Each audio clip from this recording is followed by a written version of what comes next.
Well,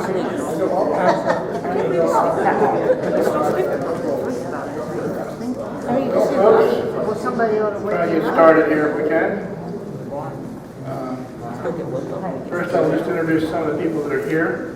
Myself, of course, I'm Eric White, Waitsville Borough Council President. We have Don Baird here, Councilman for Waitsville Borough. Next to him is J.T. Hand, CEO of York Water Company. And you all know your neighbors. So this, I also want to make sure everybody understands this is not like an official meeting. We don't have a quorum here.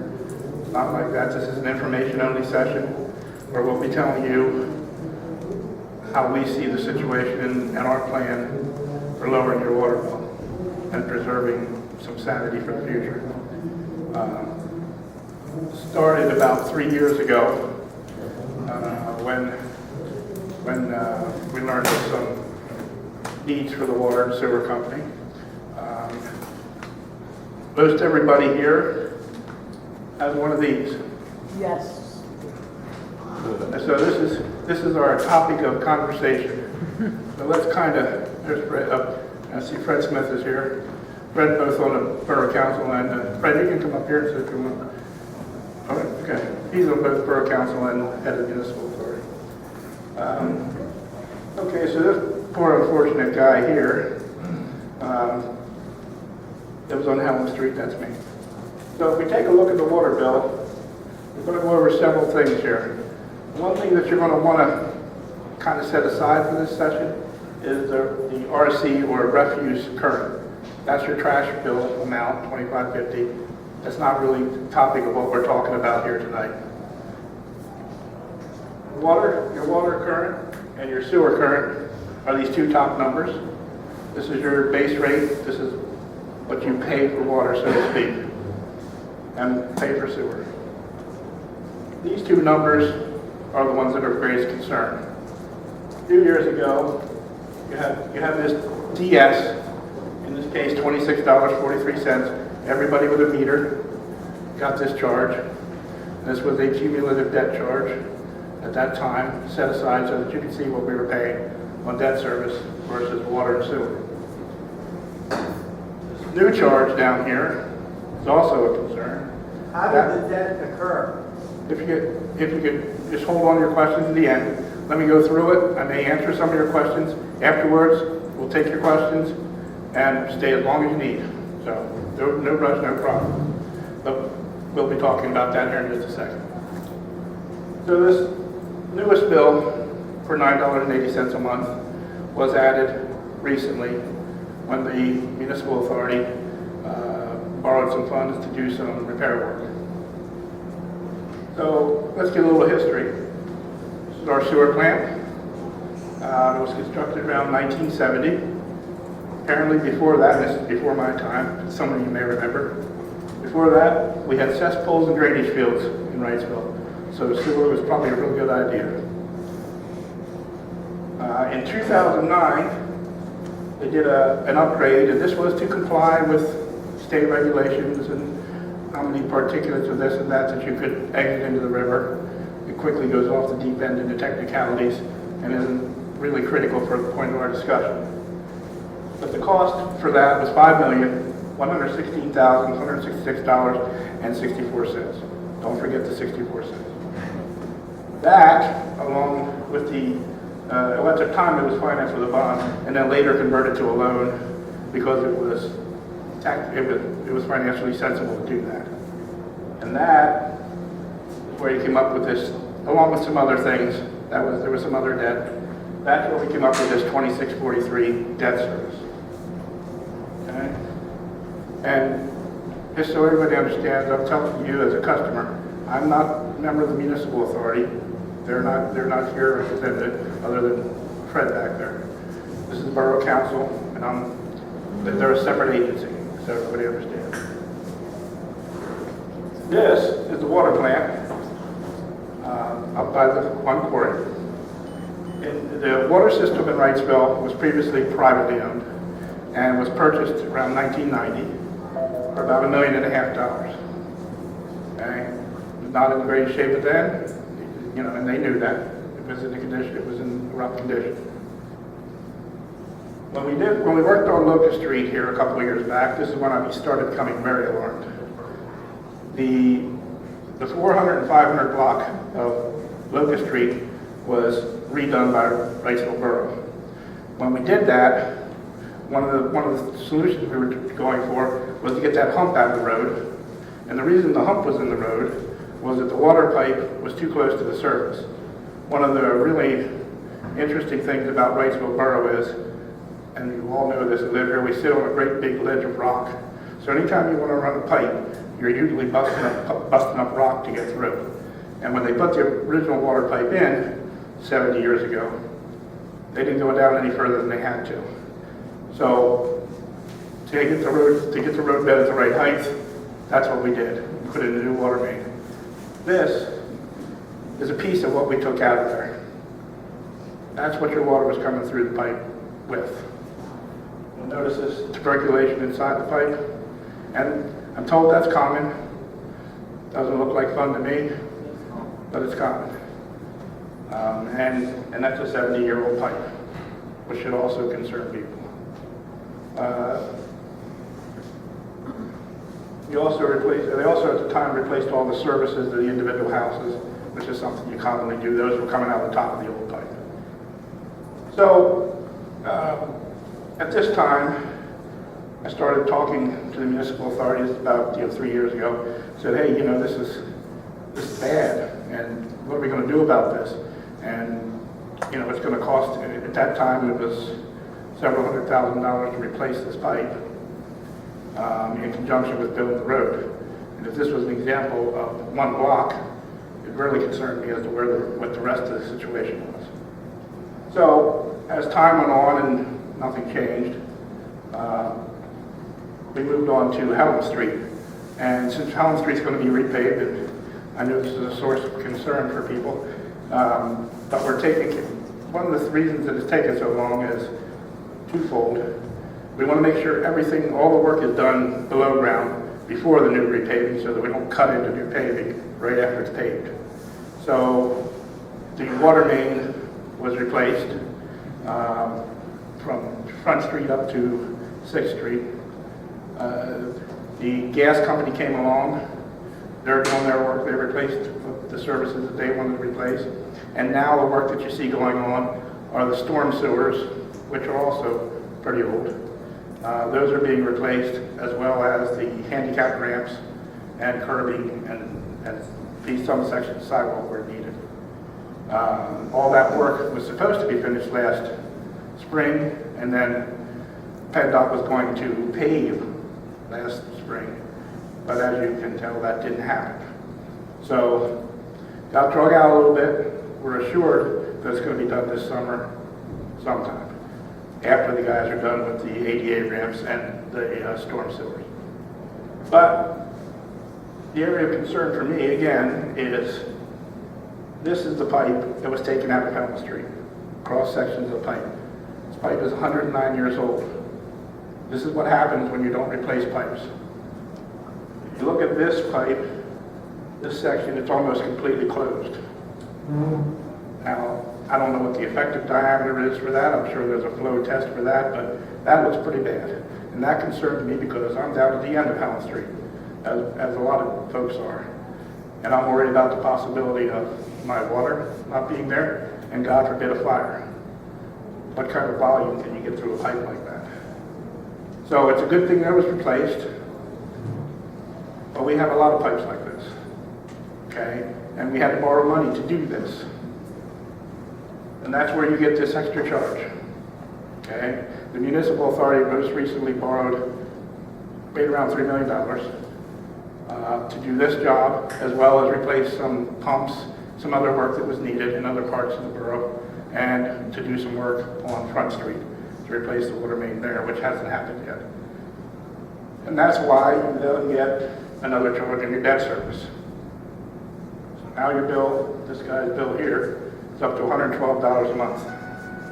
And he's using 1,000 gallons of water, which I'm sure anybody with a family probably uses multiples of that.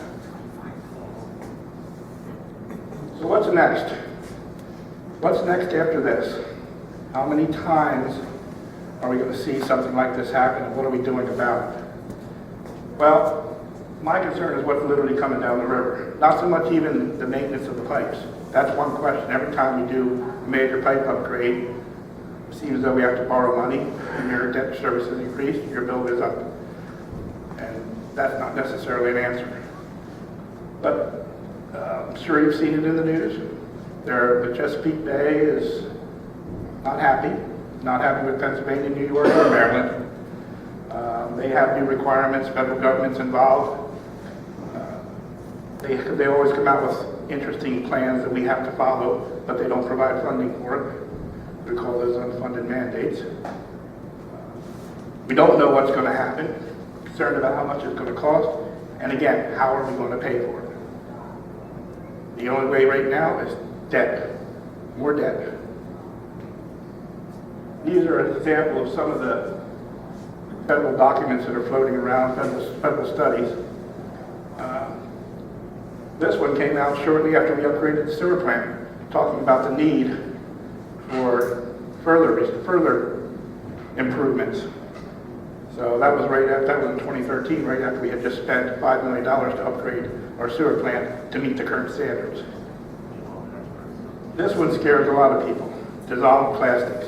That's the new buzzword in government circles. Dissolved plastics in the river, dissolved plastics in the bay, and they're not even sure what they're going to do to filter those out yet, but I can guarantee it's going to cost money. Because we have two things here. We have a water plant that makes water for the town, and we have a sewer plant. So we got to pay coming in, and we pay going out to deal with it. This was an interesting piece recently from the USA Today Network, which is our local paper here is a member of. These had headline: PA's polluted Susquehanna River is poisoning the bay. What can be done? And then it goes into detail in the article about how evil you all are for poisoning the bay, and what are we going to do to fix that problem? And again, it's going to cost money. That's what my concern is. How much is it going to cost? These are all unknowns. We know how much it costs to replace a pipe, and you've seen that on the bill. Do another upgrade to the sewer plant, or God forbid, another upgrade to the water plant. How much? These are all things that are coming at us in the future, and they're coming. Don't know when or don't know how, but they're coming. So what's the solution? My solution and Borough Council solution: get out of the water and sewer business. It's not a good business to be in for a municipality, and the state doesn't like that. They passed Act 12 here a short time ago, which encourages small towns and boroughs to get out of the water and sewer business. So, and that gets complicated very quickly. Right now, we're not broke. We're rolling along, but you're all paying for it. We're all paying out of our pocket every month. But we're not broke. Our monopoly card's not turned over yet.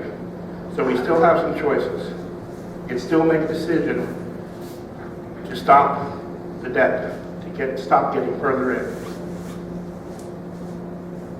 So, if we're going to talk about privatizing, what are the pros and cons? Well, under our municipal authority, decisions are made by 6 volunteer citizens who serve for 4-year terms, 5-year terms, and are appointed by the Borough Council. We're grateful for them. We're grateful for them doing it because they don't get paid, and they show up and they try to do the best they can. But they're just your neighbors and friends that live here, making decisions about running these multi-million-dollar operations. People talk a lot about local control. Well, local control is a two-edged sword. Everybody likes to say, gee, we want to have local control because we can keep a handle on it. But there's another side to that. The other side to that is there's no limitation on what a municipal authority can do to vote an increase.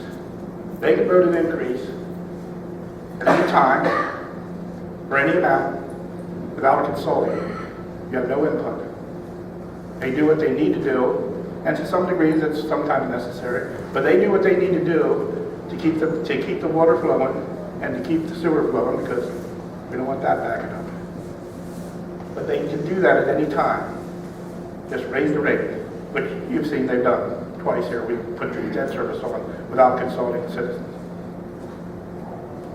The other problem with having a small town like ours is we have 1,557 ratepayers.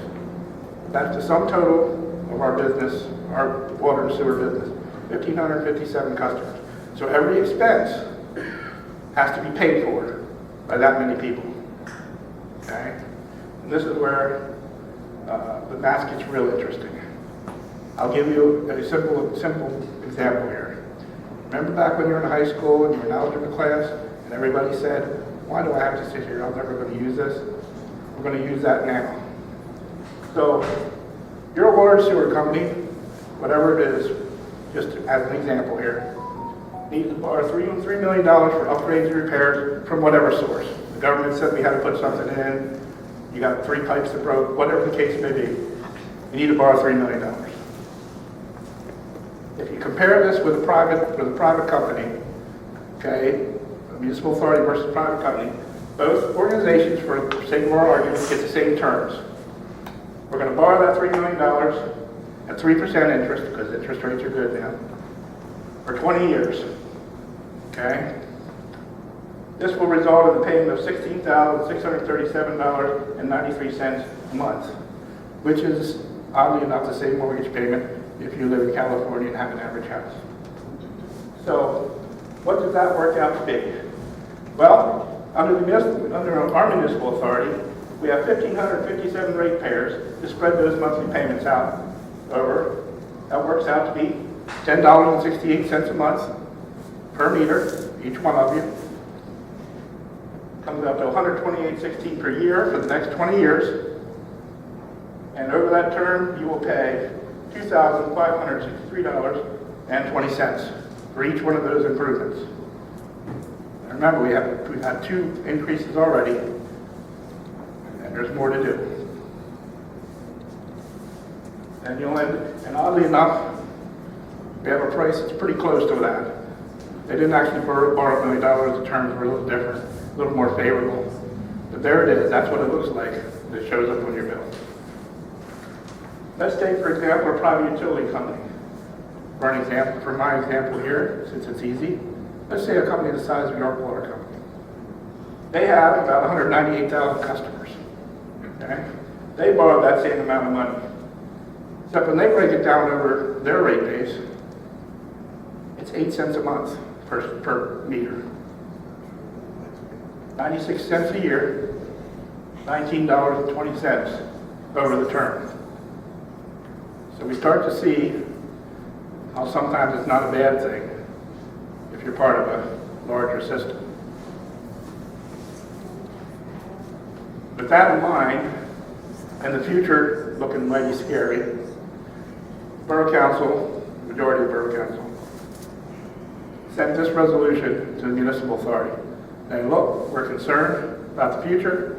We think it's time that we considered, a sale, or at least looking into a sale.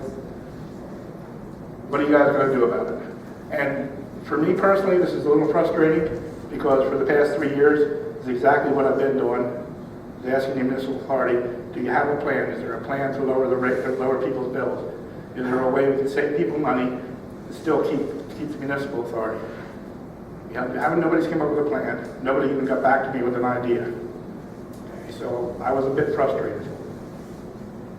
Anyhow, we passed this resolution, and again, the response from the municipal authority was, well, we're going to take 3 months and get copies of other people's water bills to compare. Now, folks, I have provided that at least twice in that 3-year period. I have supplied copies of those bills, an analysis of the different pricing structures, and gave that when I'm asking them for a plan. Consider this. We need to consider something else, which I got no response from. So they're going to do that, and then maybe, in in a year or so, they'll have a public meeting, which brought us to why we're here now, because I want you people to understand where we're at, what's going on, and what's not being done. Your borough council is trying to move this along, but because the municipal authority is an independent organization, they don't have to do, quote unquote, what we say, okay? We would hope that they do what's best for the people, but what they determine to be best for the people may be different than what we see as best for the people. So what's the solution? If we are gonna do the smart thing, what I see, what's the solution? Well, the first thing we need to know is we have to know what our assets are worth. What is the water and sewer company worth? You know, how much is that monopoly card good for? Okay? With that in mind, about a year ago, we hired, and I'll get his name wrong, I never said it right yet, Dennis Kalbarczyk, close, from Utility Rate Resources. He's a consultant who, oddly enough, started his career eons ago working for the PUC. So he knows the PUC game. Okay, he knows what happens there, how it goes, how to value assets. And that's what he's been doing for the past 30 years, I guess, or more. He's been a consultant in this field. So we gotta value the assets. You got a report.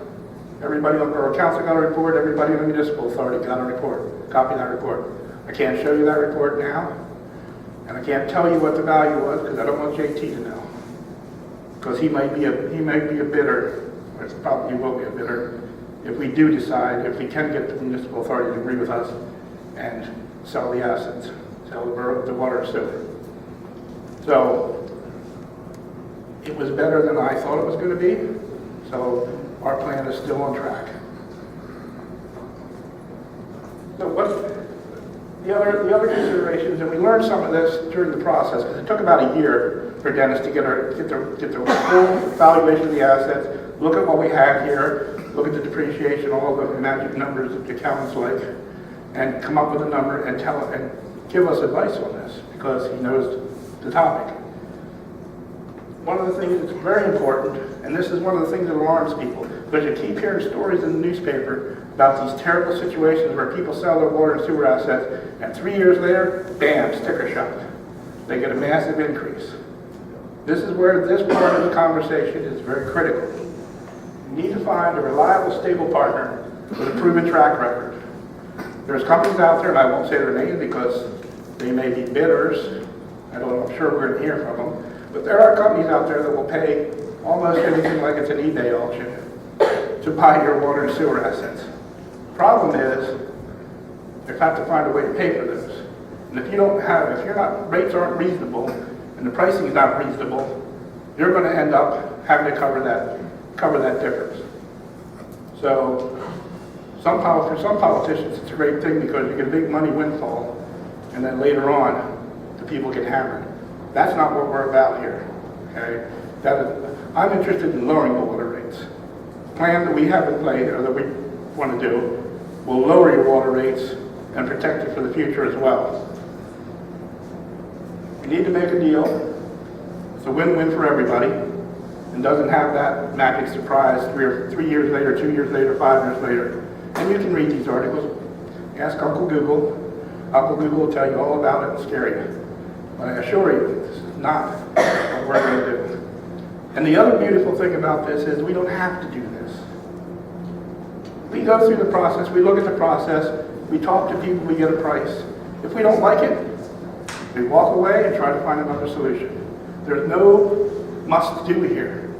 This is about what's doing that makes sense. Makes sense for the people, makes sense for the water bill. I live here too, and I'm not planning on going anywhere. I'd like my water and sewer bill to come down. And I would not like to see those pipes that we saw earlier.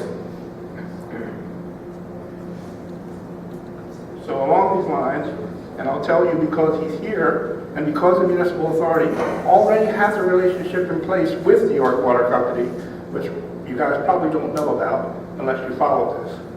But I have JT Hand here from York Water Company. And if we're talking about stability, and I'm not going to sell you a timeshare here, so don't get excited. But I think it's important to take a look at what York Water Company is about. And we've done this. This is not my first conversation. Mike Romney back there and myself first met with JT 2.5, 3 years ago when we first started talking about this. Okay? To get an idea of what we're talking about. What's this all about? How does this work? York Water Company in 1816 was formed, and make sure I say this exactly right. They are York's oldest investor-owned utility company, and in fact, they're the oldest investor-owned utility company in the country. And they were the first one and the only one that has issued dividends to shareholders since 1860, which means they know how to run a business. They've been running a successful business for 200 years, providing dividends slowly and steady. Okay? And by the way, I don't own any shares in York Water Company, just so you know. No full disclosure. So this is somebody that's not out for the quick buck. These guys have, in other words, this is me speaking now, what we've noticed. These people don't seem to be out for the quick buck and run away. They're here for the long haul. And they're local.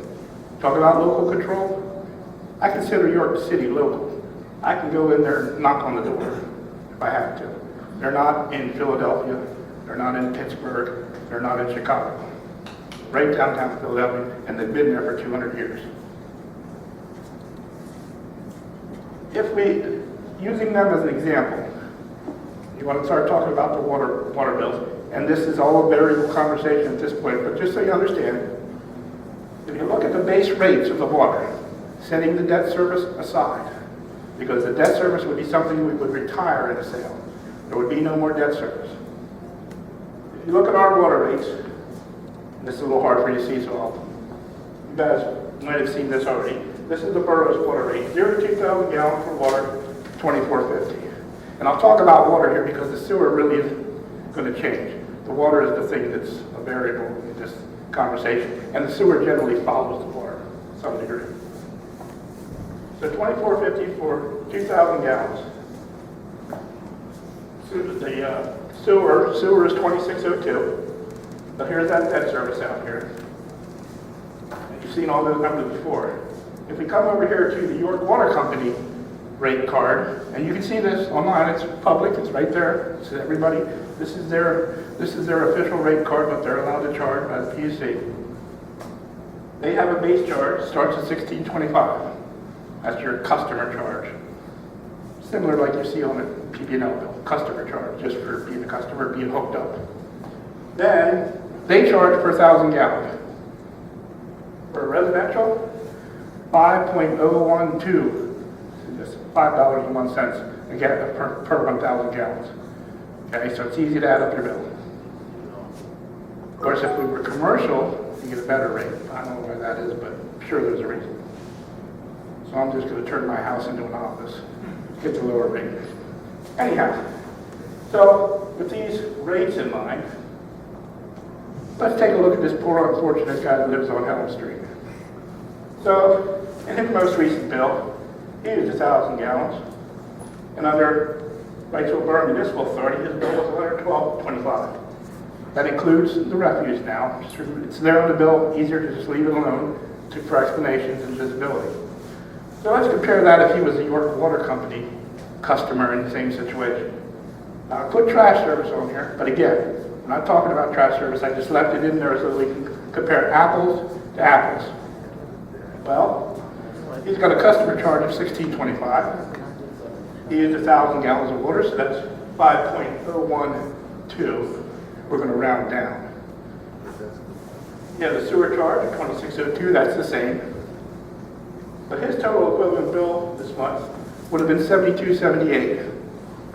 There's your two numbers for the same service, or hopefully maybe in the future, a little better water pressure, a little better water quality. Don't know, but we're hoping. Those are two rates. So let's look at that over time. That's $39.47 a month less. Turn on the tap, you get the same water, flush the toilet, it goes away. Same service, $39.47 a month, $473.64 a year that each and every one of you were paying for the same thing that you could be getting for from someone else. The numbers speak for themselves. Okay? So, all right. So that's kind of the situation here. I think it's pretty clear. There's going to be questions about it. Give me another minute. I'm going to let JT talk just a little bit so you know who he is and what they're about. Let me put his.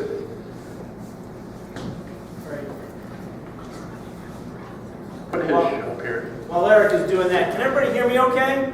Yep. Can you hear me okay? Yeah? So, yeah, I'm not real good with a mic. Okay. I'm just not real good with a mic. So thank you so much for letting me come on out here this evening. My name is JT Hand. It's real easy to remember, H-A-N-D. And I am the president and CEO of the York Water Company. And as Eric mentioned, we are the oldest investor-owned utility in the United States of America. 205 years. We've been doing what we're doing for 205 years. So I'm not here to offer a 30-second commercial or anything like that. That's not what I'm here for. But I do appreciate the comment that Eric made. I'm pretty proud of what we do. I am the 22nd President and CEO of the York Water Company's 205-year history. And I'm very, very proud to sit in the position I sit in because I know that I stand on the shoulders of the giants that came before me that established this company, that sustained this company for 205 years. I'm not here for a commercial. What I'm here to say is how much I appreciate the transparency that Wrightsville Borough is trying to infuse into this conversation. This open dialogue, this conversation. It's hugely important, no matter what you all decide to do. Whether you decide to move forward or not move forward, the conversation, the discussion is important. You don't often see this level of transparency. So many of these deals can be transacted behind closed doors, right? And you don't hear about it until maybe it's a little bit too late. So I love the fact that this is out in the open for all of you to have a voice in the conversation. This is really about education. It's really about educating all of you about what your options are. And whether you choose to take those options or not, that's up to you. That's your decision. That's Borough Council's decision. That's Mr. Smith and the authority's decision, right? That has nothing to do with the York Water Company or any other entity that may be interested in your assets. But the fact that you came out tonight to get educated on the process, I applaud all of you for doing that. For whatever reason you decide to come out tonight, I applaud you for investigating this and getting yourself educated on it. I know what's going through your mind. I've been through this before with other municipal systems. I know that in your head there's a little bit of concern. Concern about what's going to happen to my bill, what's going to happen to my service, what's going to happen to my rates, what's going to happen to my local controls. All of those questions that Eric brought up. I know that those thoughts are in your mind. I've heard them before. What I wanted to share with you is the fact that those concerns that you have can be answered as long as you have a transparent conversation, you understand what the impacts are of all these issues. A couple of things that you're concerned about. Let's talk about rates, right? Talk about rates, you talk about debt service and other components that go on your water and sewer and trash bills. Why do those rates go up? Well, it's because of what? Capital cost of infrastructure, right? How do you keep your rates low in any business that you're running? How do you keep your rates low? No matter what commodity, no matter what you're selling, how do you keep your rates low? Cut quality and quantity. Cut quality. Cut quality, that's excellent. You cut quality. Cut quality, you can keep your rates low. You can sell the same product, lesser quality, for a lower rate. You never have to raise your rates. And you think you're doing good. But you have to ask yourself, when you're selling that commodity, what is the total value proposition for all of you business folks out there? What's the total value proposition of that sale?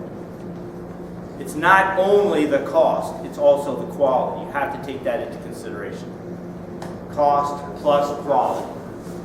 as Eric mentioned, and many of you don't know this, or let me ask you this question. How many of you realize that the York Water Company already has an existing contractual relationship with the Wrightsville Borough Municipal Authority? Go ahead and raise your hand if you know that. The authority members are well informed. That's awesome. Thanks so much. I appreciate that. Yeah, there's already an existing contractual relationship between the York Water Company and the Wrightsville Borough Municipal Authority. We entered into that agreement, that contract, a few years back when one of the authority's assets, this standpipe here, needed replacement, or it needed repair, it needed some upgrade. And that standpipe sits up at Eastern York School District campus. And you all remember driving by that standpipe probably for months or years, decades, I don't know. And it needed replacement. And the authority went to the people who needed to replace it. And that was the Eastern York School District. And they said, hey, this tank serves you, and only you. You're the only ones that use this standpipe, and the foundation is failing, and we're concerned that it's going to fall over. You need to fix the tank. That's a $500,000 repair to the Eastern York School District. And the school district said, maybe there's another alternative. We entered into a conversation with the authority, entered into a conversation with Eastern York School District, with the developer. We reached an agreement and said, hey, let us take care of that. Let the York Water Company take care of that. And oh, by the way, at the same time, we'll establish an emergency interconnect with Wrightsville Borough, so you can have a second source. Just in case anything bad ever happens in the river, you can get another source of supply from the York Water Company. That was all done through a contract. That contract was filed with the Pennsylvania Public Utility Commission. It was approved by the PUC. It all went through swimmingly. So that existing relationship already exists. But the reason why we had to do that transaction is because of what the potential impact was going to be on the school district. $500,000. Now, any of you that are taxpayers or served by the Eastern York School District, you would have seen that impact. As a result of this project, it did not cost Eastern York School District $500,000, and it did not get reflected on the rates of just one customer. The cost, at the end of the day, not $500,000, but $1.2 million. $1.2 million. The cost of that capital investment is spread across the York Water Company's entire customer base. So as Eric suggested, you flatten the cost across a wider customer base. And I'm going to try to advance this. I think you said it was the up arrow? No, I'm sorry, down arrow. We talked about the total value proposition. And I know you're concerned about the total value proposition. It's not just about cost. It's not just about the cost of the product. It's also about the reliability of the product, the sustainability of the product. You know, where do you get your best value out of it? Those are things you need to consider. And whether you're considering that through rate increases through the authority, because that's a tool that they have at their disposal, right? Raise rates, further investment in the infrastructure. You know, that's how they can make the improvements to their system. It's an absolutely viable option. Absolutely. It does create rate escalation. But you're also concerned about some of the things that are in the river and future contaminants and things like that. So one of the reasons why the authority reached out to the York Water Company for this deal on Eastern York School District is to help them with this alternate connection, this emergency interconnect. Because some of you may recall the Miller Chemical Fire. Anybody remember the Miller Chemical Fire? Do you remember, were any of you concerned as a result of the Miller Chemical Fire and those chemicals flowing down the creek into the Susquehanna River down towards the intake for Wrightsville? Yeah, there was some concern. I mean, you know, hey, I understand. That was a concerning situation for the New Oxford Municipal Authority, who was out of business for 88 days as a result of that fire. Now, fortunately, they had an emergency interconnect with the York Water Company. So their plant went offline. 4 hours later, we had an open interconnect with them. We fed them all the water they needed for 88 days. No interruption in service. Again, through a contract, through a municipal agreement.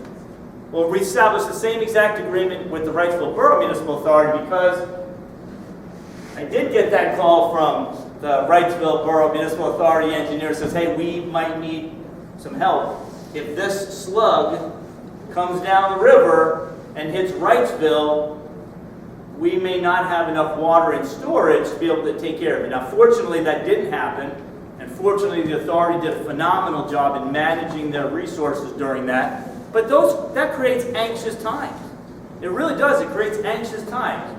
So to alleviate that risk, I believe correctly, intelligently, smartly, prudently, whatever you want to call it, the authority entered into an emergency interconnect agreement with the York Water Company through which we can meet, I'm not sure we can meet the entire daily demand of the authority. I don't think we can, right? No, you can't. Yeah, I mean, we can meet, what, 250 gallons a minute or something like that? Yeah, but I'm told that if we had to go, if we went on a water restriction, you would be able to keep us going for a long period of time. Yeah, so I mean, I don't think we can meet the full daily demand, but through this interconnect, we can keep you afloat until whatever issue is remedied. As long as the citizens obey the water restriction. Yeah, so there may be some short-term conservation necessary. But that's a prudent investment, right? That's a prudent investment in the reliability, the sustainability, and the quality for all of you. And I'll finish this up, and then I think we'll all take questions. Yeah, so they could. And then I just kind of.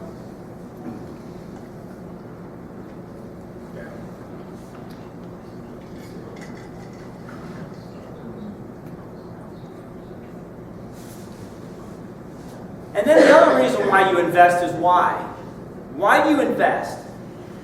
You invest for the long-term benefit of the community, right? You're trying to be mindful of the long-term sustainability of your community. You want to make sure that when you pass from this great earth, that you leave behind for the next generation, the next generation, the next generation, the assets, the resources, for them to have a good quality of life. Well, the same situation was occurring kind of in East Prospect with their wastewater system, where they had a wastewater system that needed a capital investment to grow the plant because they had a fixed customer base. Fixed customer base, what are we going to do? We need to expand the plant. It's a multi-million-dollar plant expansion. How can we take care of that? Well, we can raise the rates, we can secure additional debt, or we can find an alternative. In that case, they found an alternative with the York Water Company, and East Prospect Borough did sell their assets to the York Water Company. And immediately after they sold the assets to the company, we immediately went forward with a permit to DEP to expand the treatment plant, to double the size of the existing wastewater treatment plant into a little bit of a more modern system, to be able to take care of the needs of that community, not today, but for the next 50 years. There's a cost to do that. You all know there's a cost to do that. And the cost to do that for the York Water Company is spread across all of our ratepayers. Not borne only by the 400, in that case it's only 400 ratepayers. So this $1.2 million expansion would have been borne by 400 ratepayers. That's $3,000 per, $3,000, is that right? $3,000 per ratepayer for that plant expansion, had that been necessary under that model. So again, I apologize if I appear that I'm doing an advertisement. That's not what I'm trying to do. What I'm trying to do is inform you, to educate you, to give you things to think about, to challenge the process. To challenge the process and make sure that you know what you could be getting yourselves into. And then also to recognize the transparency, the educational opportunity that this community is considering. And I really do, I'm absolutely sincere when I say that I applaud you for being here tonight. I absolutely applaud you for being here tonight. Whether you're, looking one way or the other, just by being here says something. That's all I wanted to say. He's a much better speaker than I am. Don't look in front of me. Rule number one with a microphone. So if you have any questions, I believe somebody in the back there had a question. Go ahead. More of an interesting statement. David, the gentleman, Mr. Hand, he was mentioning how they'll be feeding us if we ever need it, and they can backfeed to us and save our little borough and keep us safe. That's true, you can.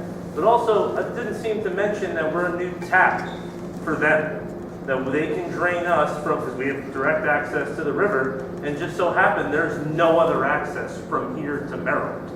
That's right. That we are the only one that you can get direct access from the river That does make us more valuable. on the side of the river. Well, actually, I don't mean to contradict you or anything, but the York Water Company has an alternate intake on the Susquehanna River, which we can draw 12 million gallons of water per day from, and because I wouldn't deny that fact, sir. Yeah. I didn't know that. Yeah, but no, I no, know I- that any I- source of direct tap, though, would alleviate you having to ship it from Long Level to other towns closer to here, or to backfill whatever system you can.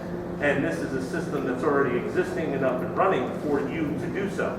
And I found it interesting that you mentioned as well that, oh, we came and helped out the system up the hill and just so happened to already set yourself up for the backfill, which you said, oh, it's to help us and assist us, but that's true. It is 100% true. But also, if you turn the pumps on the other way, once you have your hands on the reins, you can just start funneling it right away. Nothing else necessary needed. It's already in the works. And that kind of feels a little like, no one said that we're getting sidestepped or anything, but that felt a little sidestepped to me, just listening to you talk, sir.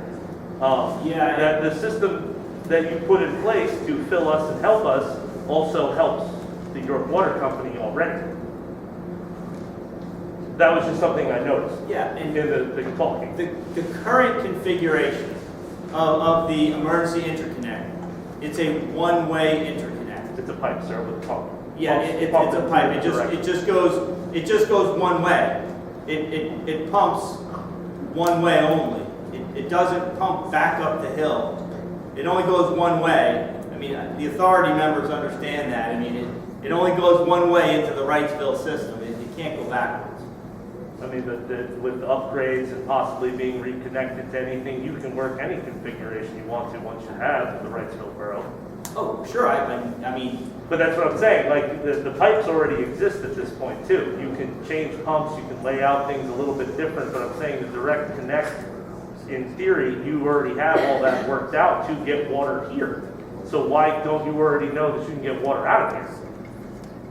On a system that's already yeah. updated. The question It's not really a question, I'm just making a statement of something I The noticed. first thing that came to my mind is, and why is that a bad thing? Oh, I'm not saying it's a bad thing, I but mean, I'm saying that what is your concern? In other words? my What- concern is that, like, the deal for our town, I want to know if something like that's already being evaluated. That our value is being, if we're going to go about the sale of our assets, are we being appraised at that factor Yes. of that we can ship it out to them? Theoretically, yes. Not because- just staying here in our tiny little borough.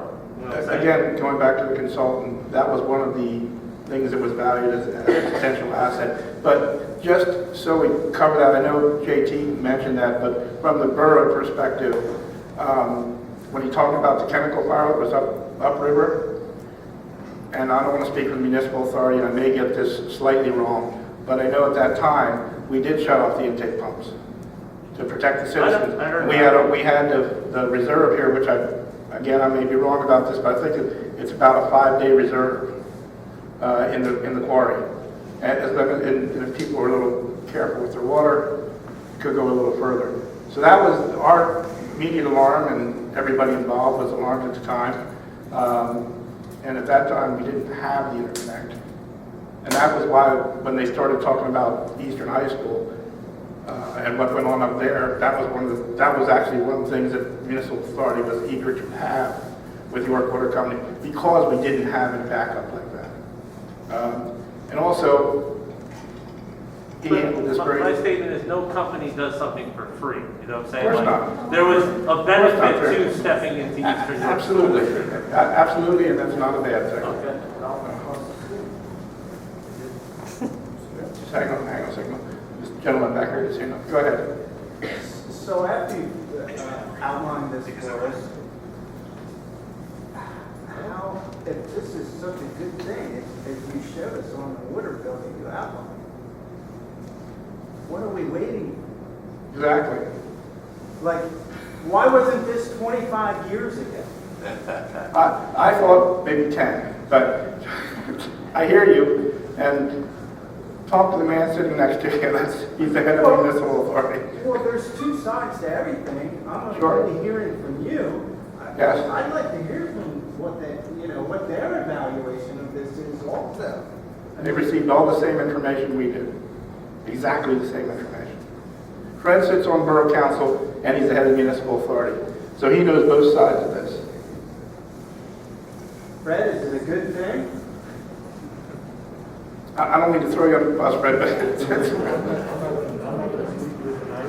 As you know, when Yes. we planned this meeting, I said we were going to do a similar meeting, and after we gathered all of our information and due diligence, we're going to do it down the road, probably this fall. And now you jumped and did your meeting first. Yes, So that's exactly what- So what I heard you We're not say, prepared tonight to present any information, but we're still gathering information. And what I heard you say is, Yes. you're gonna sell the asset, that's what we you're would like to gonna have. wipe out the debt, Yes, that's gonna remove from our scorecard that comes in the mail, and you're gonna take that away, and they're gonna sell us water at 1/5 the rate that we're paying now. not really. At the $5 a thousand versus $25. it's a way of calculating, okay? Because your bill that you get now, the bill that you get now has, it's one price, the 24.50. That has the base rate in the first 2,000 gallons. You pay for 2,000 gallons a month, every month, whether you use them or not. Now, many of you use more than I'm that. looking at the big number, just I the understand. big round number. Yes. Okay? The big- So the way you laid it out, everybody in this room is gonna benefit about $400 in a year in the long run, okay? Sure. What's left from that big nut? When you sell that asset, Yes. what's left? Where's that going? What is that? You wouldn't sell.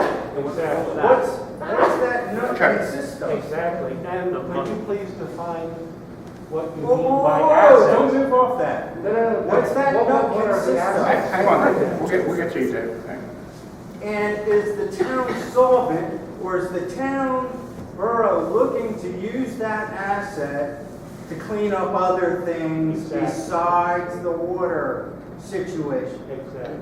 The revenues received, the municipal authority is a separate agency from the Yes, Borough it Council. Okay? Two different agencies. The municipal authority is now tasked with the stormwater pipes, the new bill that you got in the mail for stormwater. Cost is cost. Right.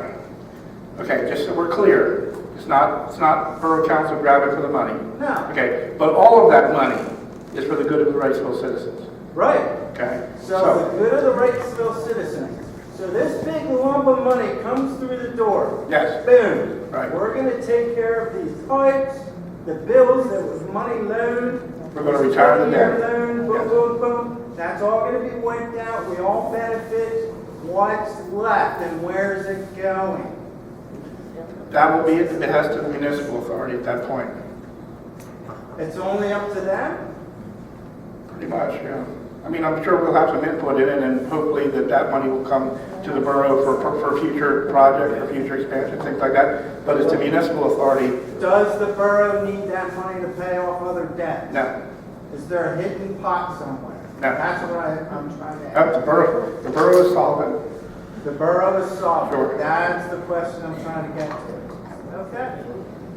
The audited statements are available. They're down there hanging on the wall. Can you define assets Go ahead. that he's talking about exactly? We understand that there's an intake and an outtake, water plant, sewer plant. Yes. Are there other assets within the municipal authority portfolio of ownership? Yes. Well, there's a rental property, and there's other pieces of property in the borough. But, and this was part of the early discussion, and would be part of future discussion when we get serious about this, okay? And I'm not speaking for JT, but they're not a real estate company, and they're not interested in owning any more real estate than they need to own. So they're not really interested in any other assets that don't include making water or processing the sewer. That's what they're after. So that would be the assets that they would buy, water plant, sewer plant, pipes, connections, that kind of thing. So full disclosure, why are you guys at loggerhead over this? Why are you butting heads? Sir, I wish. We've been here a half hour listening to everything. It's totally, first thing you notice, you guys are butting heads over this. Why? Honestly, I can't tell you. I've been butting heads for 3 years on this topic, and I'm at the point where I'm out of things that we can use to pressure them to do something. We passed a resolution asking them to do something about it, and the response we got, to me, seems like a very slow response to do anything about it. I'm hoping that they follow through, but their own words, we may have a public hearing in a year or so about this. That's another year, okay? And what I want everybody to understand, because some of this information is out in the public already, I want our position to be clear. We passed the resolution. We've done what the Borough Council can do as the elected representatives of the people. Say, hey, service company, municipal authority, we're not happy with this situation. We're not happy with what we're paying. We think there's a better way to address this issue. And the better way to address this issue is for you to get out of the water and sewer management business and turn it over to someone that may be able to do it better, but can certainly do it at a lower price. Okay? Because if you look at the base rates for the water and sewer, they're not that much different. They're pretty close. So it's not a big change. It's just the way we're structured and the fact that every time we have to do something, it's such a small group of people that are paying for it. It's not, as you say, 198,000 people spreading the cost over. Okay? So it's an economy of numbers. So there's a point of contention though. When you say 198,000 people to spread the cost over, so if I was one of those 198,000 folks who live that way in York, Yes. and they hear the news that they're buying an asset that's in debt, and they're ultimately joining in the fight to pay for it, how are they going to feel? They're not buying an asset in debt, they're buying an asset. The debt would be retired because of the sale. The asset is worth more than what we owe. By all accounts, it's worth more. So there will be a surplus. And I won't discuss the amount of that because it's a confidential situation. But even if, let's take a what I if. just don't understand how, as a business decision, how it's cost plus, you know? They have 198,000 customers that they charge those rates to. Okay, the rates that I showed you. Right. If we went directly to those rates and nothing else, you would realize the savings that I showed you on the bill. That's the long and short of it. Yeah, it's like once you're gobbled up, now The you're rates will in the keep on going machine. up. Okay, and Yeah. let me stop here. Let me stop right there because I did skip. Because I'm not as good a speaker as JT, passed over the part where what they have to do when they want a rate increase. Yeah, go to the PUC. You want to give them an example of what happens? Yeah, sure, I mean, if you'd like me to. Yeah, you know better. He'll do it better than I would. Let him give. Okay, we're past this in our theoretical world. We're past the sale. You're now part of York Water Company. Right. York Water Company wants to raise the rate for whatever reason. Everybody's worried about that. Yeah, absolutely. Yeah, that's why I said, I know what you're worried about. You know, you're worried about local control. You're worried about the rate structure. What's the impact on your bill, right? So the point that you made as far as, so how does everybody else feel about this investment that the York Water Company, for instance, will be Right. making, and that they're, Shareholders are shareholders. yeah, they're now taking a piece of this, this cost, right? So, and I know I'm speaking for the York Water Company, but there are other utilities that may be interested in this, who have different rate structures, who have different alternatives, different ways of doing things, and they may be very interested in a transaction like this. And that's something that whoever, if you decide to go forward with, they have to consider total value proposition, right? So you need to think about that. When we constructed when we expanded the East Prospect plant, when we constructed the Eastern New York School District, what we call Albany standpipe, that investment, about $2.4 million, that was part of our annual capital spend. In that year, we spent $32 million in capital investment. $32 million to upgrade our systems. We replaced 62,000 feet of pipe. 62,000 feet of pipe across our entire network. It's a lot more than 6 blocks worth. 62,000 feet of pipe. We spent $32 million. This year, we're spending $36 million. That's a lot of money. It's a lot of money. We're able to do that because of the economies of scale that we were talking about, right? You can spread those costs across a larger customer base. We're able to do that. And that is the proposition of a regulated utility. So this year, perhaps we are expanding a plant in East Prospect, or we're building a tank, Eastern New York School District, Albany. Next year, we're going to do the same kind of a thing, but we're doing it in Manchester Township, or down in Spring Grove Borough, or in Jacobus Borough, or pick another one of the 52 municipalities that we currently serve.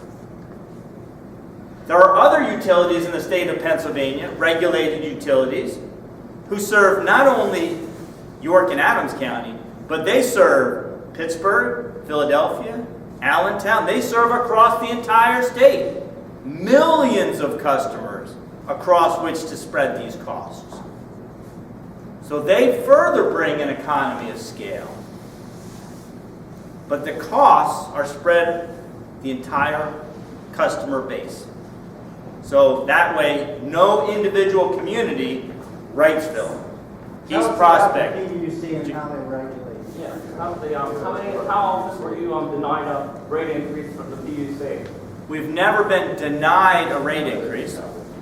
I would turn the tables and ask the same question of how many times has the Wrightsville Borough Municipal Authority denied a rate increase? Never. So it's kind of an unfair question, right? Well, actually, it kind of is, because we don't turn a profit off of that like the York Water Company does. We pay for our system. Right. So, again, the idea of capital investment. What you have to invest in your systems, right? It does require capital to invest in your systems, to improve your systems.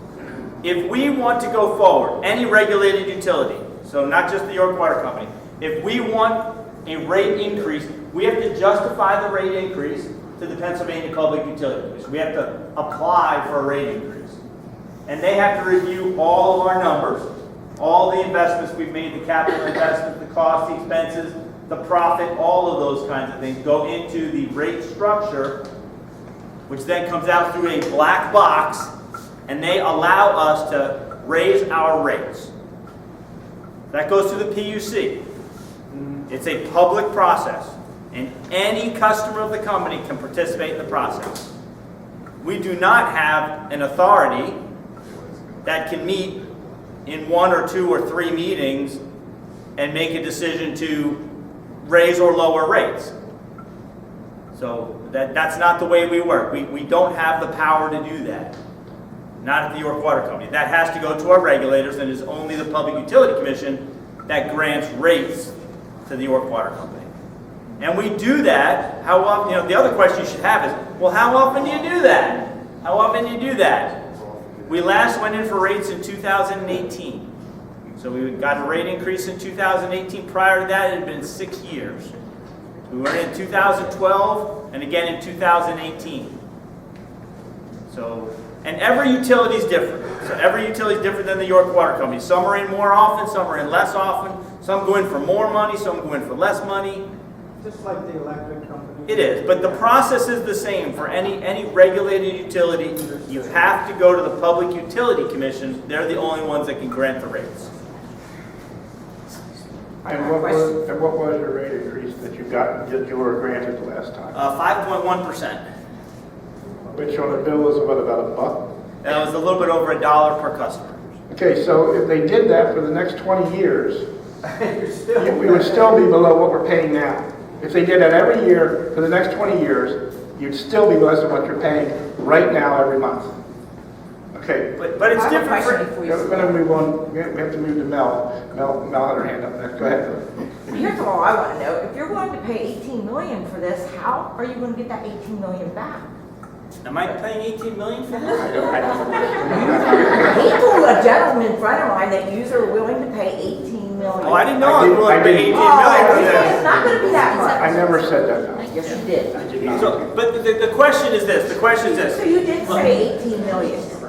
I didn't say 18. I never said 18 million. Let's go to the videotape. No. No, but no. He never said 18 It was after million. you had a meeting. He went and called someone. They called me and said, can you believe? No, stop. What? There No, was 18 there was no million. discussion about money with York Water Company, Then why'd you and tell I her never that? told anybody any kind of price. Stop. Mel, we're not gonna do this, Mel. So how much would you say would be about? I have no idea. I have, We are not at that point. Okay, if we're not making money, which, why would, if we're making money, why do we want to sell it to you? If we're not making money, why do you want it? That doesn't make sense to me.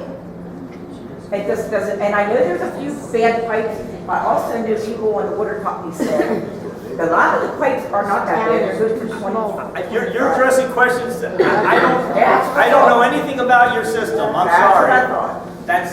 I don't know your system. Well, down in Philadelphia, somebody, it was a big article, and they sold it, long story short, their rates went up 70%. And Marietta sold to Columbia, and their rates went way up. Art has a question. Ours Okay, next. I'm sorry. Go ahead.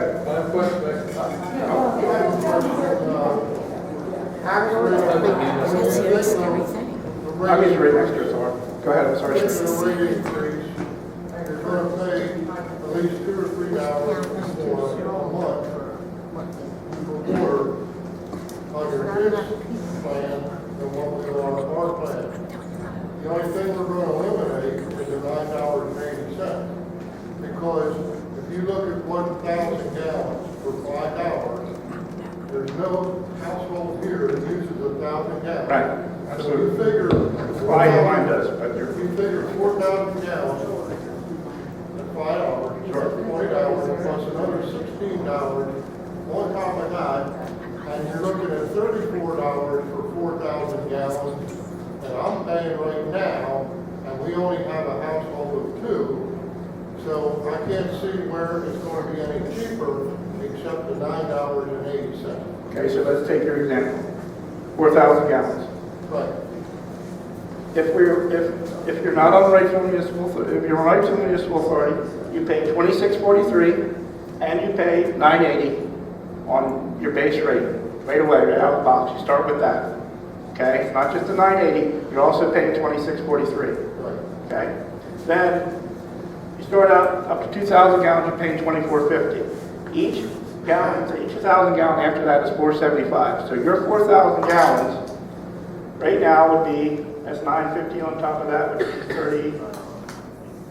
$33. So your water bill, $33.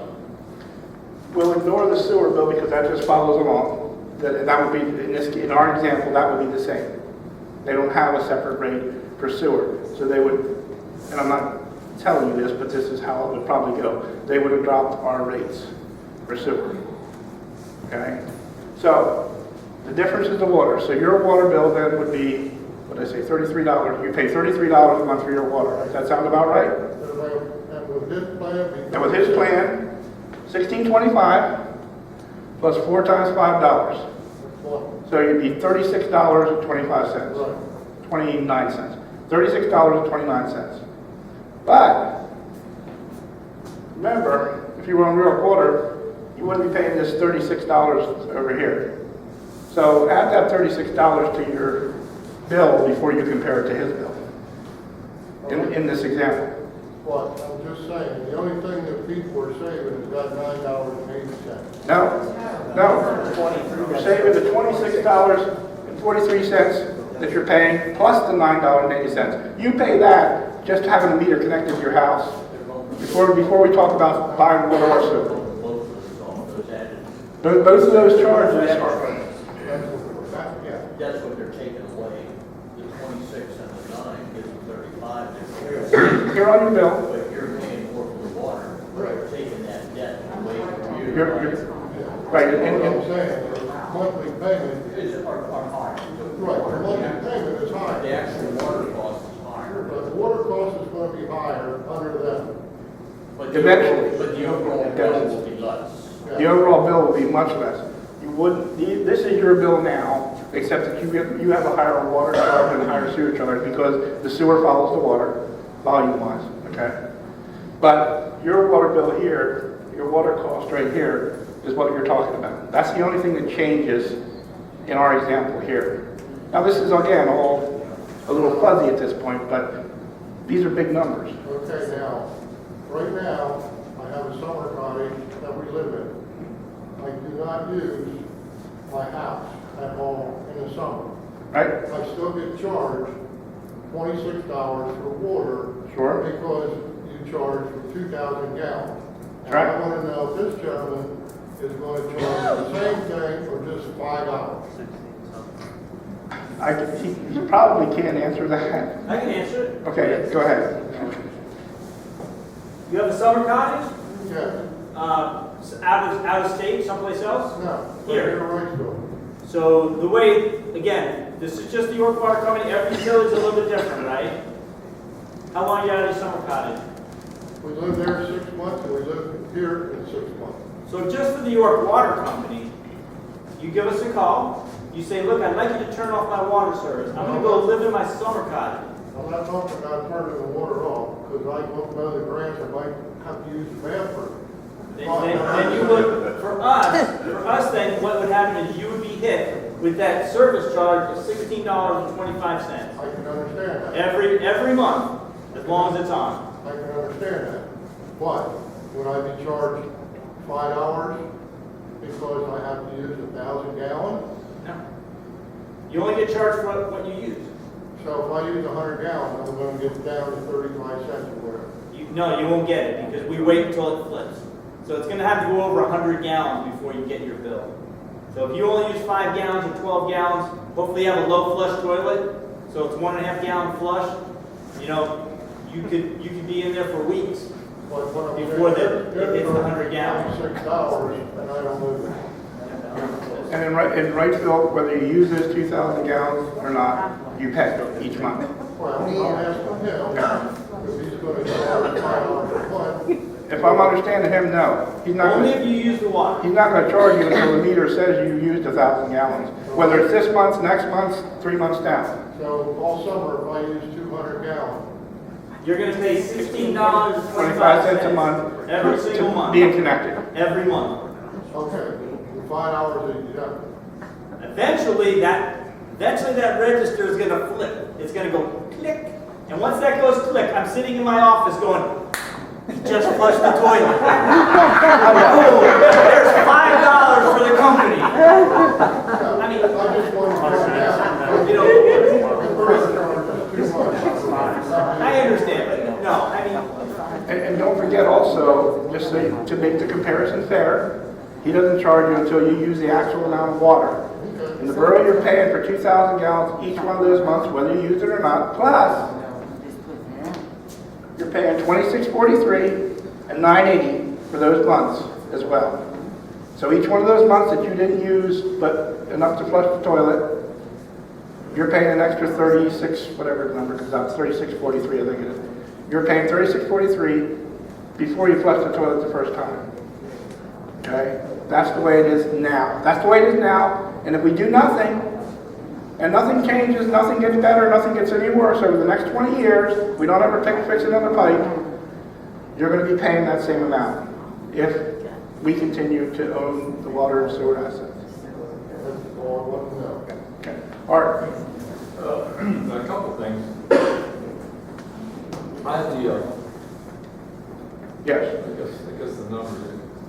So last year's numbers aren't available. Or on the website, I only have 19. Numbers for? For the water authority. Income, Oh, 643,000 and a running loss of 126,000. Is that right? I don't, again, I'm not, I'm just reading the numbers. I'm with you, and Okay, so they are whatever they are there, and the municipal authority, again, is separate. I don't do their audit, I'm not, you know. I'm I'm just reading the Yeah, topic here. So- absolutely, go ahead. So 19, like it's 2019, the loss of the water authority was $126,000. Depreciation was $148,000. So it's probably a little bit revenue, cash neutral. But I look at the numbers here, you've got other expenses of $264,000 versus the services of $32,000, materials and supplies say $50,000. Now, when I assume your water company takes over, a lot of these expenses will go away. But they're going to pull that into their main office, and the expenses running the department, right, should actually drop. One employee that has an apartment in Marietta, 2 bedrooms, 2 kids, single mother, $8.72 a month for water. Varies maybe a couple dollars a month, and runs a washing machine pretty much once or twice a day. So you have the benchmark over there. I got apartments here with single people being charged $100 a month. So I'm really mystified as how this whole rate structure is done, because we're not allowed to be billed by water meters that are installed, for the person. So I'm curious, what I'm looking at is how well run is our water authority now? And if it continues, what are the plans for them to cut the loss? That's $125,000 yet. 2019, I have no idea what 2020 was, because the numbers aren't public yet. So I think one of the things Wrightsville's got to look at is how well run is the Wrightsville Water Company now? And my personal experience is, we do get water, and it's probably okay. After we had the fire, and we got all these pipes dug up, it's a 2.5-inch water pipe that had been busted and had been leaking for having to be 15, 20 years. They used to come to us, so we know you're stealing water, Donsko, but we don't know how you're doing it. But it's disappearing somewhere along Front Street. And we know you're taking it, but we just don't know how and why you're doing it until they found the leak. In fact, it was running into the ground. It was running into the ground, I guess, to the ground now. So what I would think for the community to look at is, does this community really run a water company, which is what we all bring? And can the local authority keep up with the latest technologies? And my experience, you have to look at, well, why can somebody in an apartment in Marietta be paying $8 a month for water? Right? And you can look at what you're paying now, even if they come in, it's considerably higher. I would be curious as to what York Water would look at if they would take over Wrightsville. What would they do how would they cut costs? Well, you bring up an interesting point that I also asked, because you're talking about owning multiple units, apartment building, you guys have several units.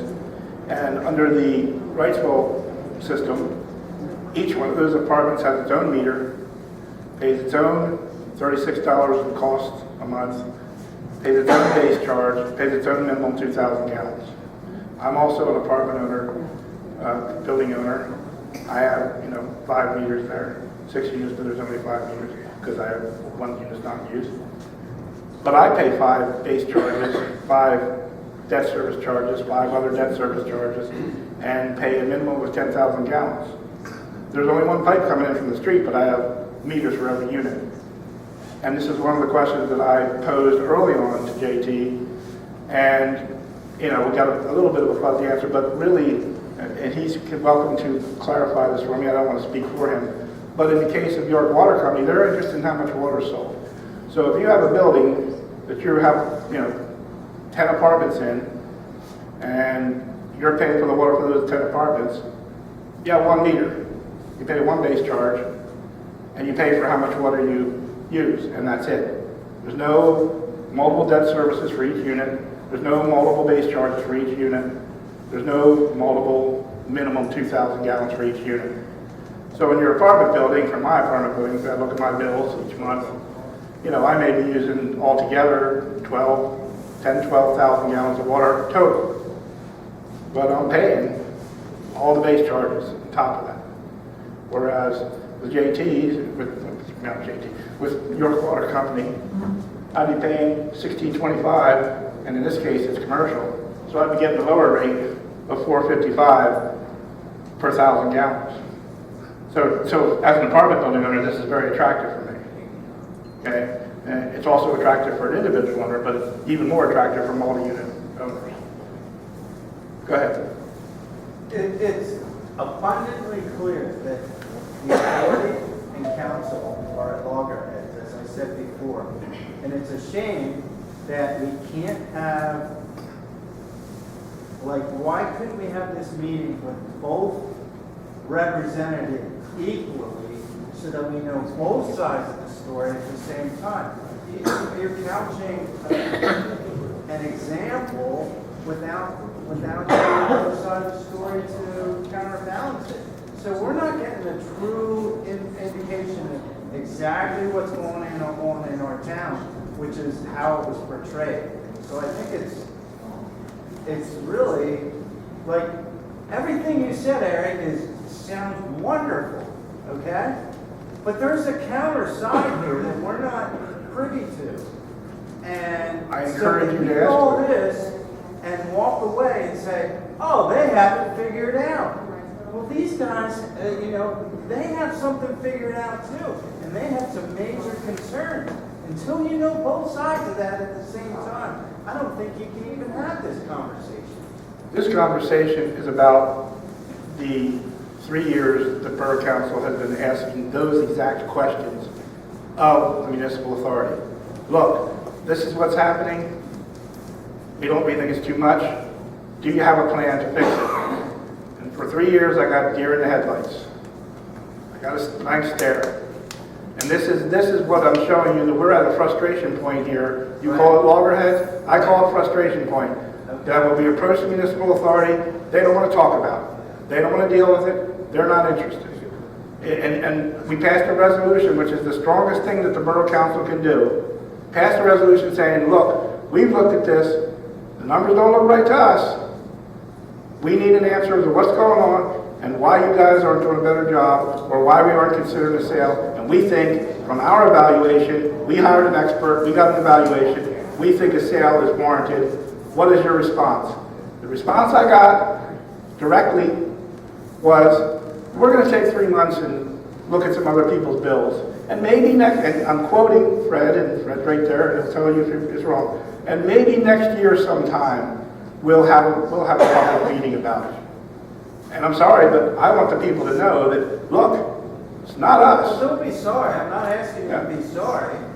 We have evaluated the situation, and as your elected representatives, we're saying this service provider, the Whiteville Borough Municipal Authority, which is a service provider to the borough, is charging us more than what we think we should be paying. And we would like to consider some options. What are the options? That's what we're asking on your behalf. Go ahead. I'm going to leapfrog ahead and Go ahead. just Sure. assume that this is the way we want to go, but obviously we have this bottleneck. Yes. What needs to be done to eliminate this bottleneck? Do we need to dissolve this municipal thing, or do we need to reappoint other people, or?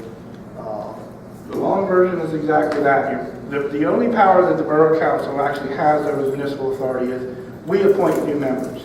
And for what term? Like 5-year term. 5-year term. Right. So there's constantly revolving people. Okay. If someone quits from the municipal authority reappoints. They appoint their own replacements. But as their terms expire, the Borough Council appoints the new people. Either reappoints or appoints somebody new. Okay, So in a worst case scenario, 15 years.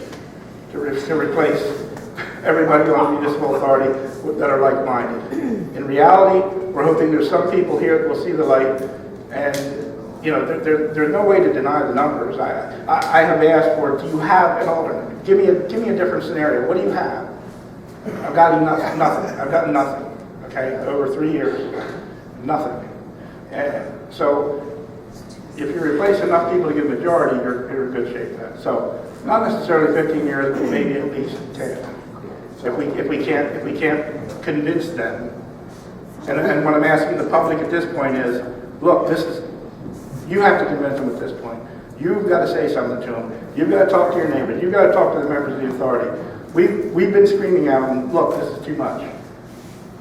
You know, that's where we're at. I've had a little experience with bicycles and different municipalities, and I've found it's been my experience that a lot of times these little municipalities have their own little fiefdoms, and they're very reluctant to relinquish the power that they have for something, even though it may be more. I don't think the members of our municipal authority are bad people or don't want to do what's best. I think it's easier to not do anything or to kick it down the road, which is evident in the condition of some of the pipes. It's not just them, it's not just the current people. For 100 years, it's been kicked down the pipe. That's why we have 109-year-old pipes that are all but closed up. Okay, so it's not throw them under the bus. Okay, it's bring them to the light so that they can see the numbers the way we see them. Are those municipal meetings open to the public? Of course. Could we go to them? Second Thursday of every month at 4 p.m. So if a number of people turned up at these meetings and said, hey, we want a change of direction, would that be our most legitimate course of action? I think that is your only course of action if you want to affect change. at this Tomorrow point. night. Okay. Tomorrow night. It is indeed tomorrow. Okay, and when are those meetings? 4 o'clock. Tomorrow at 4. 4 o'clock at the Borough Hall, down on Water Street. On what days? The second Thursday of every month.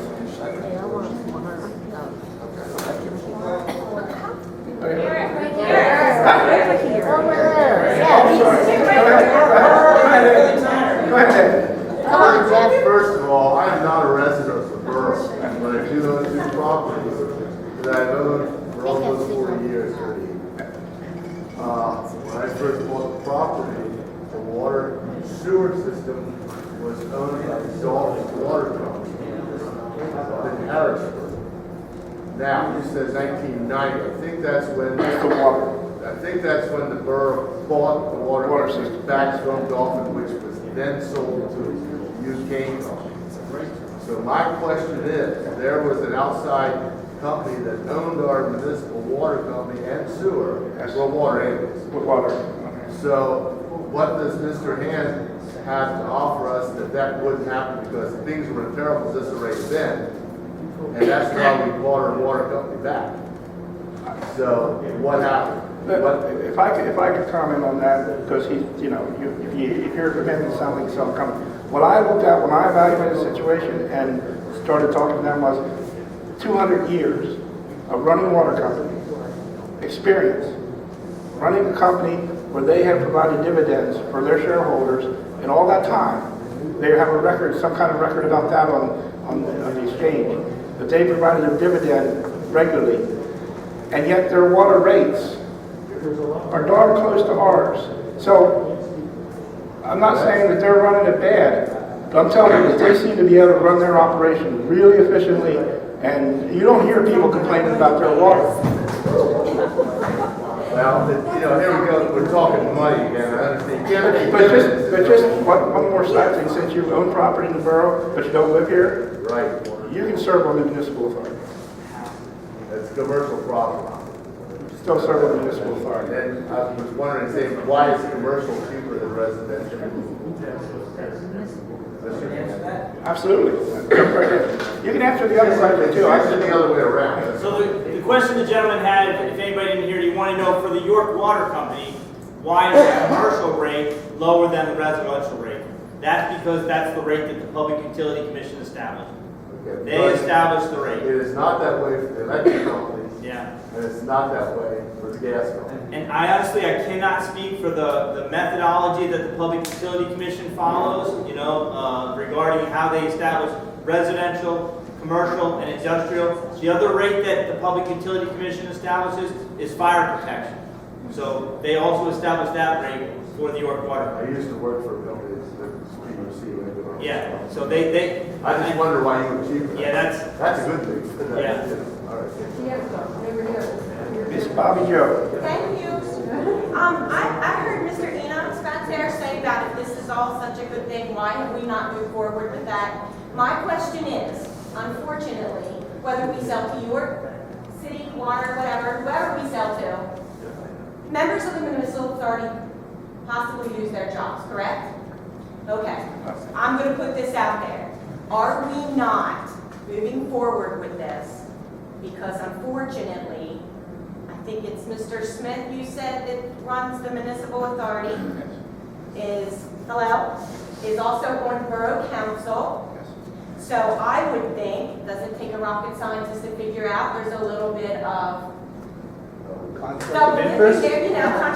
I mean, that's almost like getting me to defend my own case and not needing a lawyer. I don't want to lose my job. You know, I've worked with these, and I'm just saying this as a community. These are things that I know people are thinking, but no one's going to say. So how, as the water authority official, how can you maintain what's in the best interest of our town when it's your livelihood?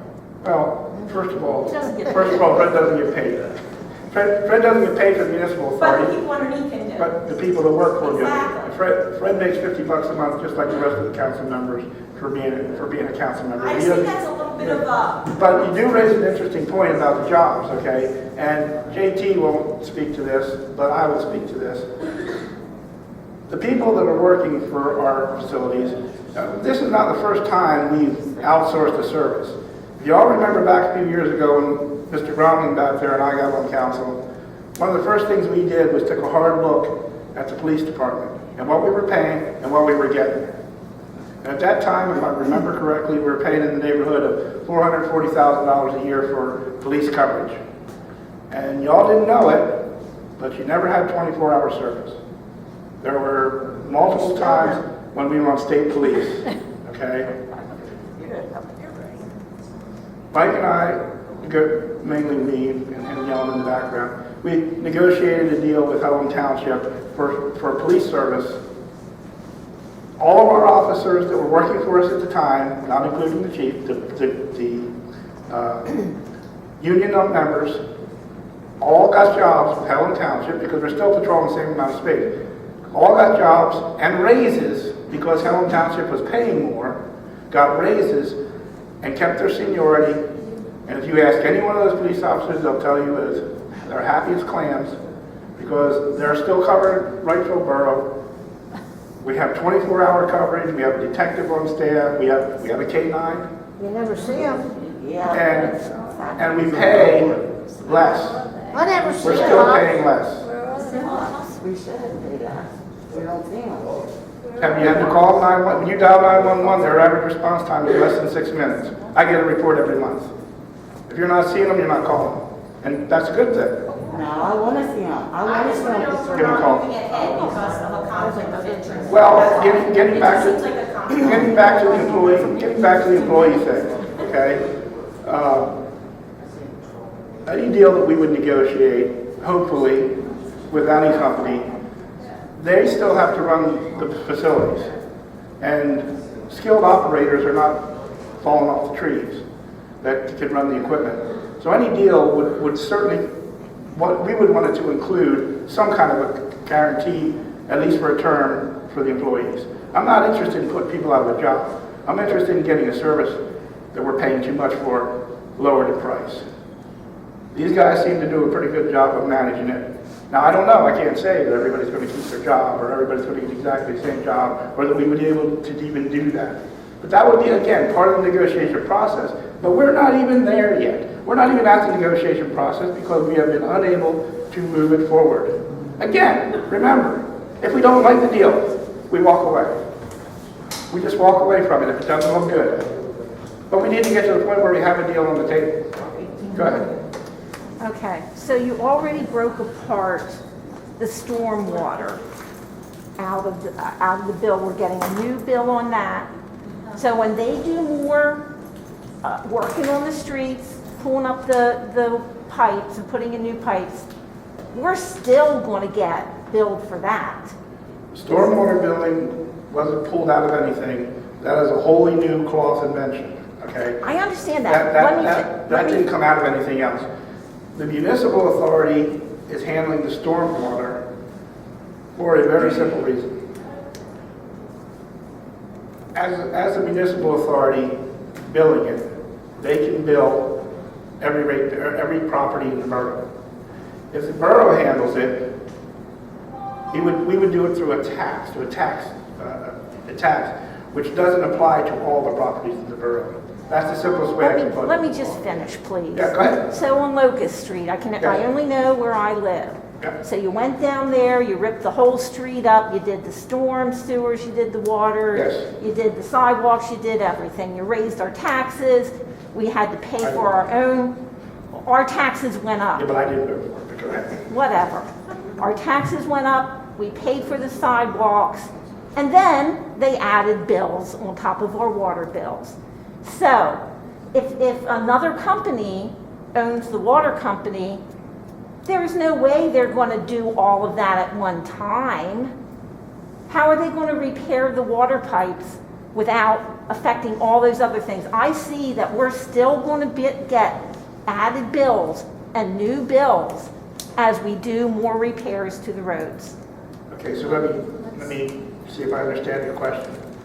Your concern is, we still have the same number of pipes under there, same number of services, and you're concerned that the rates will go up because of the repairs? It's not going to be the water bill. They're not going to pay.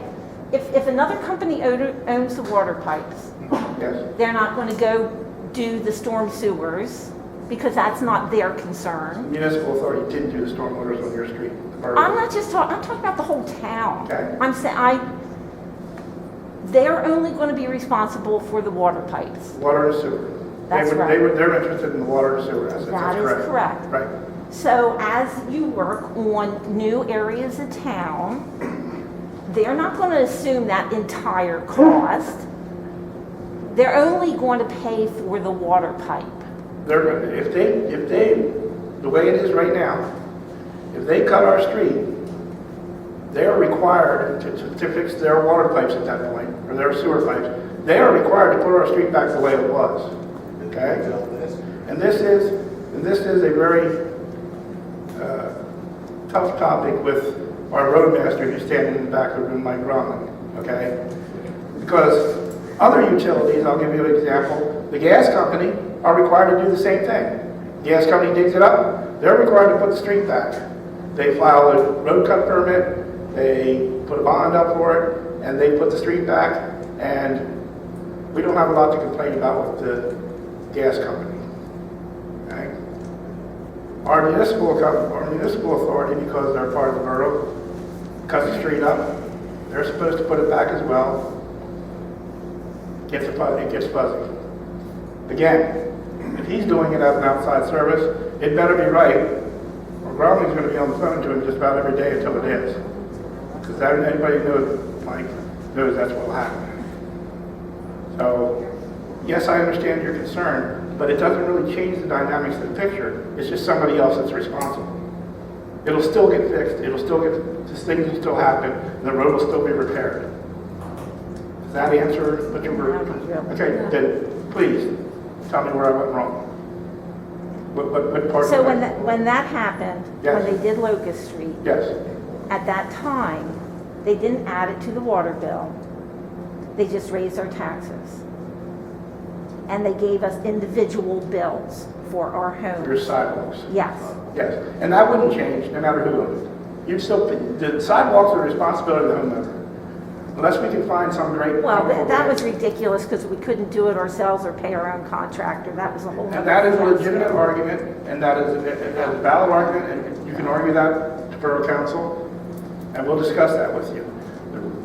There are advantages to doing it all at the same time, because now you see you have they're all the same, there's no different colors, there's no different sizes, It's easy to walk on, people won't fall down, complies with ADA. You have to comply with the Americans with Disability Act. You don't have a choice, no matter who does it.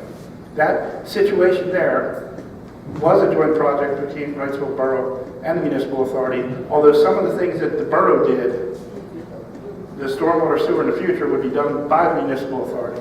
The water and sewer would be done by a private company. The borough would still take care of the streets, curbs and sidewalks, that kind of thing. Go ahead. I was curious, as we replace our water lines, as you see the pictures where I remember years ago, they actually took a wooden water line out, I think, in the second. It was all out water. But anyways, the condition we had with all the shadows stuff in it, what does the water company do to keep that from happening? What kind of piping can you replace it with if that doesn't happen anymore? Is this a problem of the pipe, or is this a problem of our water condition? All right, you're the specialty. So you've got fantastic, wonderful cast iron pipes. I mean, put in before World War II, before there was a shortage on iron, right? Everybody remembers what happened in 1939, what happened to iron availability, right? But prior to 1939, when Americans put in infrastructure, what did we put in? It was built to last, and they put in cast iron pipes. And the wall thickness of those cast iron pipes, Mike, how thick was that cast iron pipe? About that thick? I mean, it's thick. What's the problem with cast iron? Iron rust. And when iron carries water, that rust, it creates this tuberculation.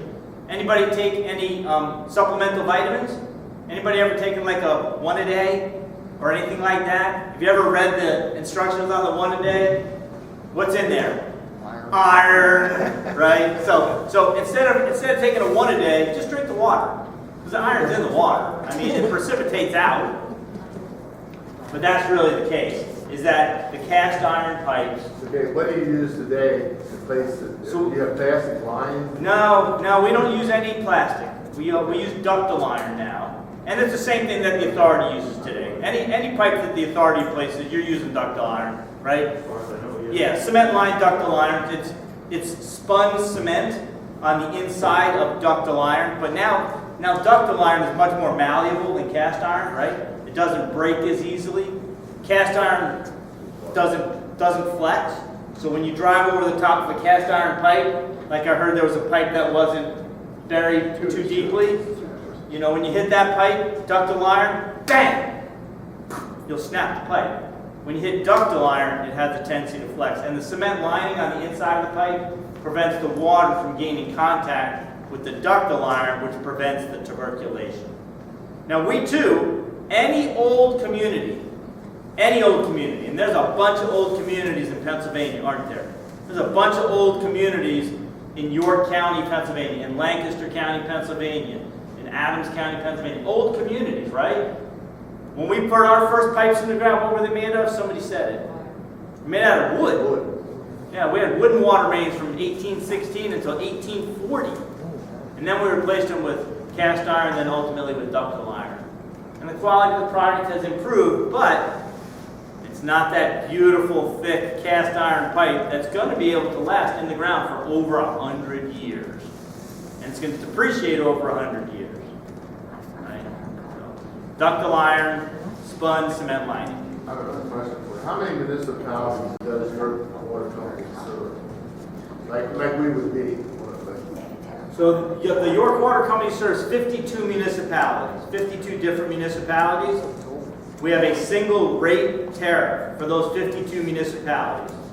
So on the water side, whether you live in East Prospect Borough, all the way over in East Prospect Borough, or you live all the way over in Jacobus Borough, or you live all the way over in West Manheim Township, all the way over towards Gettysburg, doesn't matter where you live, you all pay the same amount for your water.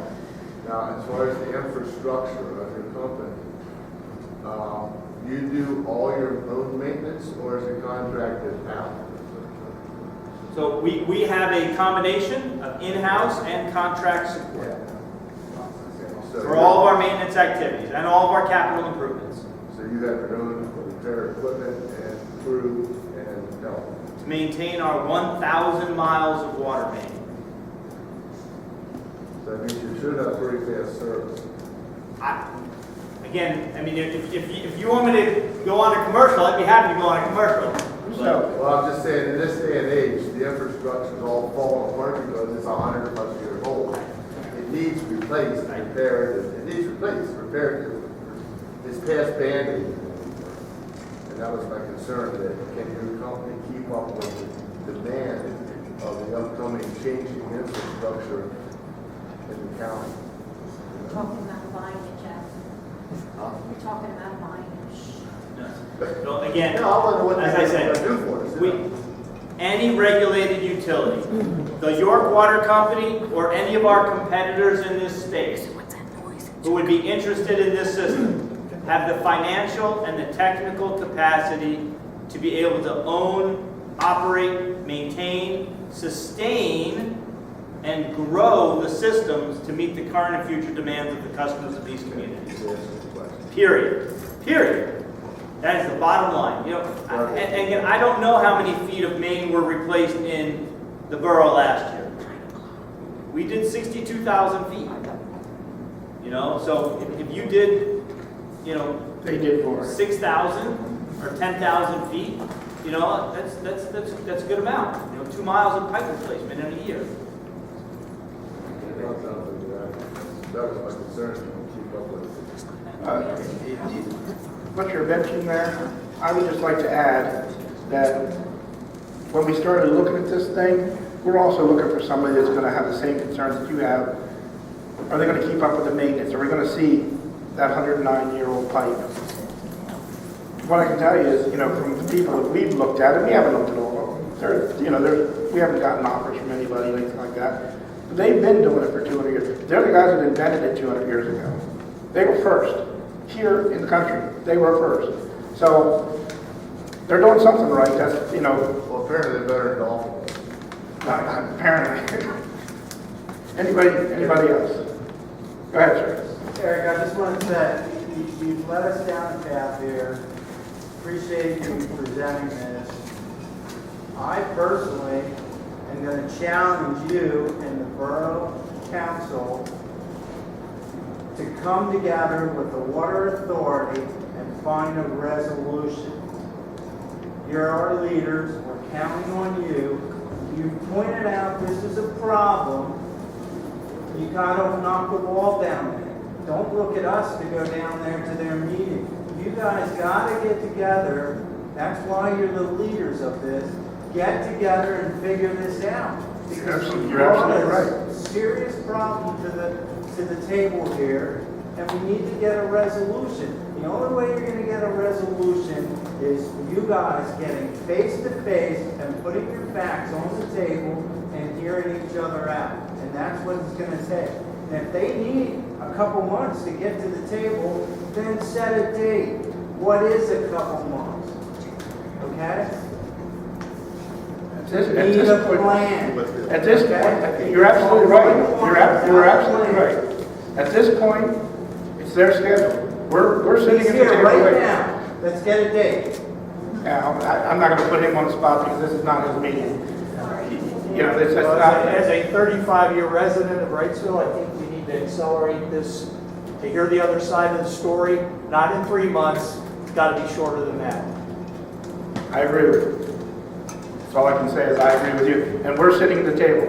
My team is sitting at the table waiting for the other side to come. And it's them that have to move. They have to move the ball. Well, it's not us and it's not them. It's us as a town. And we gotta remember that we gotta get together on this and figure it out. Because Can't agree with you more. I just sat beside this gentleman, I don't know him from Adam, but he has serious concerns about what is going on here, okay? So, I looked them up, what those concerns are. This is my name, address, and phone number. I would like to be a part of the solution to this. Please contact me. Anything I can do, please call me. Maybe some of the other people will join me in being part of the solution. Thank you, I appreciate your support.